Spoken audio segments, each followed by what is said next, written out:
1,5 milliard de voyageurs prennent le métro chaque année à Paris. Le réseau compte aujourd'hui plus de 200 km de voies ferrées, un chiffre qui va doubler d'ici 2030 avec la mise en service progressive des nouvelles lignes du Grand Paris Express. Depuis 75 ans, c'est la RATP qui est seule aux commandes. Mais avec l'ouverture à la concurrence des transports en commun en Île-de-France, ce ne sera plus le cas à l'avenir. Est-on en train d'opérer un retour vers le passé? Parce que oui, la concurrence dans le métro parisien, ça a déjà existé, du moins jusque dans l'entre-deux-guerres.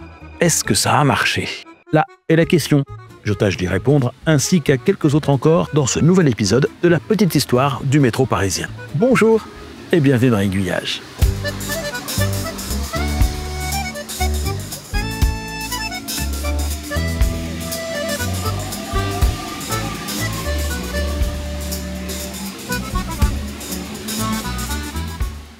À la différence des lignes de chemin de fer français qui ont été établies par des entreprises privées, le métro parisien est né dans le giron de la puissance publique. C'est en effet la ville de Paris qui a porté le projet en assumant les coûts financiers de la construction de ses premières infrastructures. Avantage, le réseau a été établi avec un vrai souci du service public. Et en particulier celui que le métro soit accessible au plus grand nombre de Parisiens possible, en imposant par exemple le principe qu'aucun point de la ville ne devrait se trouver à plus de 500 mètres de distance en moyenne de l'entrée d'une station. Inconvénient, parce qu'il en existe aussi, il a fallu beaucoup de temps pour trouver l'argent et se mettre d'accord sur un projet. Les querelles politiques ont été nombreuses et ont très largement retardé sa mise en service. C'est ainsi qu'alors que des privés avaient proposé des concepts de métro pour la capitale dès 1845, il faudra attendre 1900 pour que la première ligne soit inaugurée. Finalement, c'est peut-être pas plus mal parce que certaines des ébauches proposées auraient pu valoir aux édiles de l'époque la création avant l'heure du hashtag « Ça cache Paris ».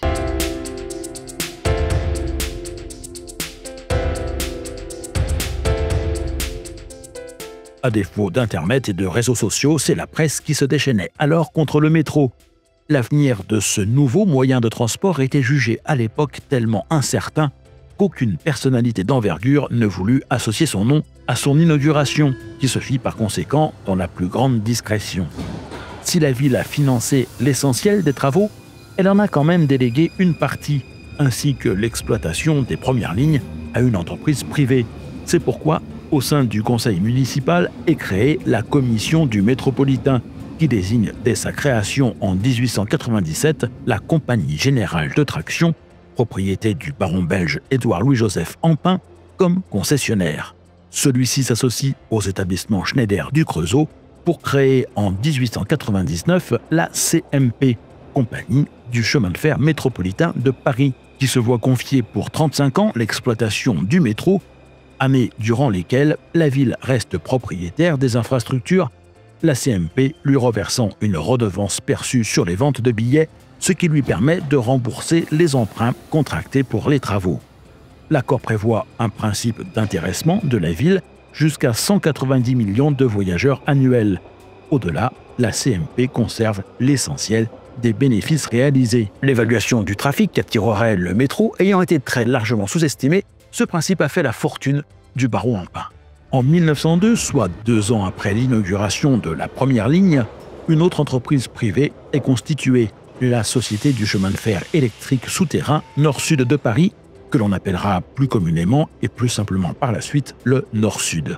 Elle se propose de créer 3 nouvelles lignes de métro complémentaires à celui déjà exploité par la CMP, mais surtout de le faire en prenant à sa charge l'intégralité des coûts de construction et d'acquisition du matériel roulant, moyennant une redevance moindre que celle perçue par la ville sur les ventes de billets par la CMP. La commission du métropolitain hésite, la CMP proteste, mais finalement l'accord est bel et bien scellé.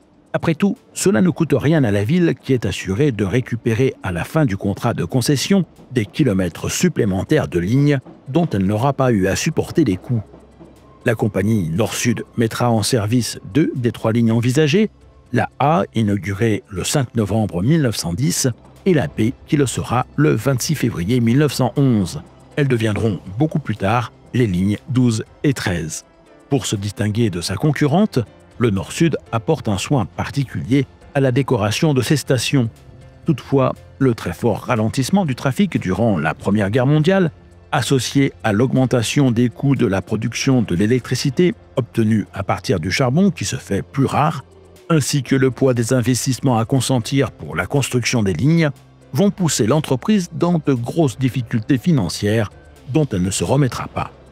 Absorbée par la CMP, elle disparaît le 1er janvier 1930. Cette date marque aussi une autre évolution majeure pour le métro parisien, qui pour la première fois va franchir les portes de la capitale pour aller desservir sa banlieue.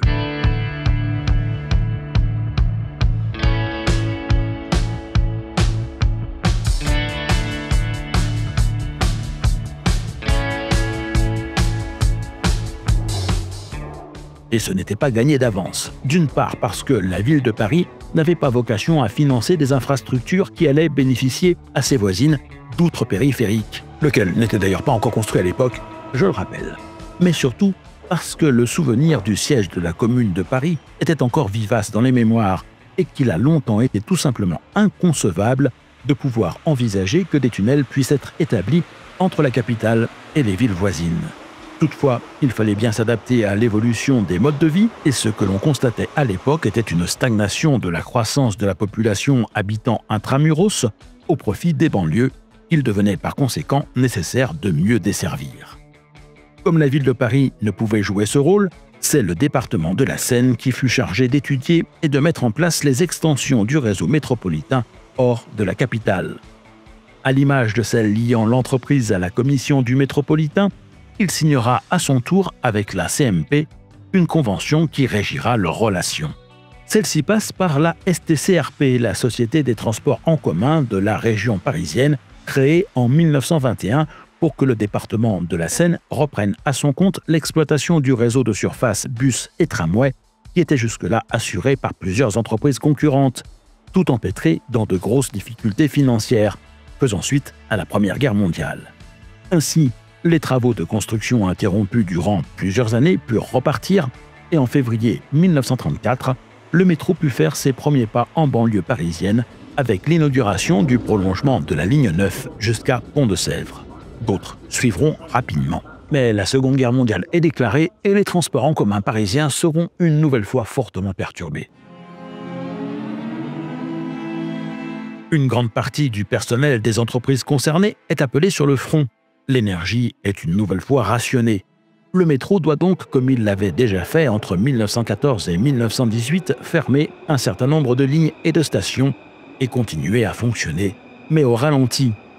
Néanmoins, les bus ayant quasiment totalement disparu du réseau de surface, beaucoup étant réquisitionnés par l'armée pour le transport de troupes sur le front, ceux qui restaient dans les dépôts ne pouvant plus en sortir, victimes d'une pénurie d'huile et de pneumatiques, le réseau de tramway ayant été totalement démantelé en 1938, il passe le cap du milliard d'usagers en 1941 et en compte 1,3 milliard l'année suivante.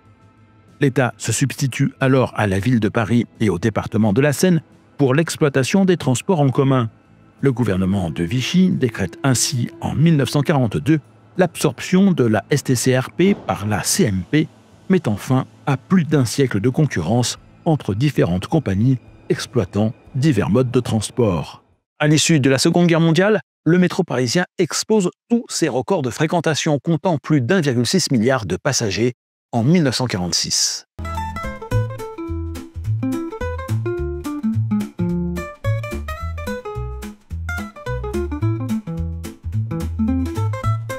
Mais la CMP ne tirera pas longtemps profit de ce succès. Bon nombre de ses dirigeants étant soupçonnés d'avoir au mieux eu une attitude conciliante, voire complice avec l'ennemi, l'entreprise est sur la liste de celles qui seront sanctionnées et renationalisées. Au 1er janvier 1949, elle est remplacée par la Régie autonome des transports parisiens, placée sous le contrôle de l'Office régional des transports parisiens, qui fait office d'autorité organisatrice des transports publics. Dans le sigle RATP, le A de autonome en dit long sur l'état d'esprit de l'époque. La régie doit être autonome. Comprenez que même s'il s'agit d'un service public, elle doit se débrouiller pour faire face à l'ensemble de ses dépenses et ne compter que sur ses propres ressources.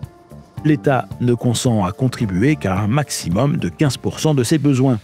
Dans ces conditions, La priorité étant donnée à la reconstitution du parc d'autobus pour rétablir au plus vite un service de transport de surface conséquent, peu d'investissements seront consentis au métro qui en a pourtant bien besoin. Ces méthodes d'exploitation n'ont pas évolué depuis les mesures prises pour faire suite à la catastrophe de Couronne en 1903, que je vous ai relaté dans le précédent épisode de cette série, et le matériel roulant n'a pas été renouvelé depuis les années 30. La guerre a également arrêté tous les projets de prolongement des lignes vers la banlieue. Les nouvelles extensions n'interviendront qu'à partir de juin 1952, avec le prolongement de la ligne 13 jusqu'à Carrefour-Pleyel. L'instabilité politique chronique de la 4e République n'améliorera rien à l'affaire. Dans ce contexte, personne ne veut plus prendre de décisions importantes. Résultat, la RATP sombre dans une très grave crise financière en 1958. La situation est tellement préoccupante que le premier décret que le général de Gaulle signera dans le cadre de la 5e République en janvier 1959, soit quelques jours seulement après son élection, sera consacré à la régie. Il conserve en l'état la RATP, mais lui accorde de nouvelles sources de financement et change l'autorité organisatrice au profit d'une nouvelle entreprise, le syndicat des transports parisiens.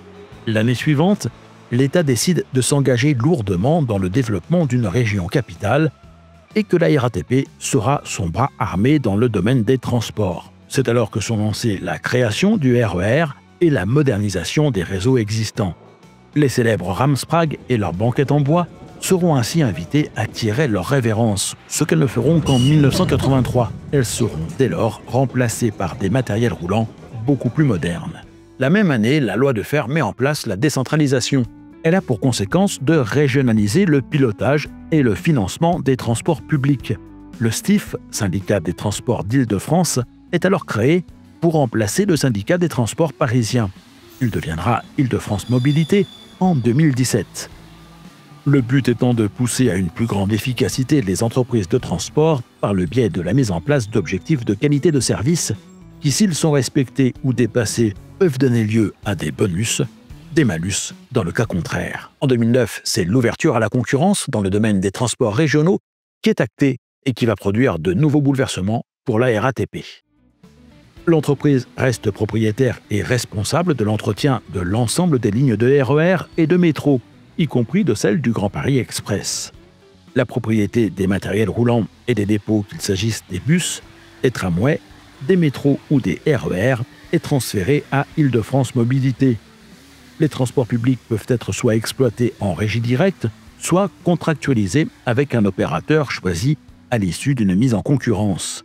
Dans ce contexte, la RATP est assurée de conserver jusqu'en 2040 l'exploitation des lignes de son réseau historique.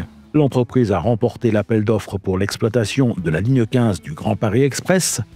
En revanche, celle des lignes 16, 17 et 18 a été attribuée à l'un des concurrents avec lesquels elle devra désormais compter, Keolis.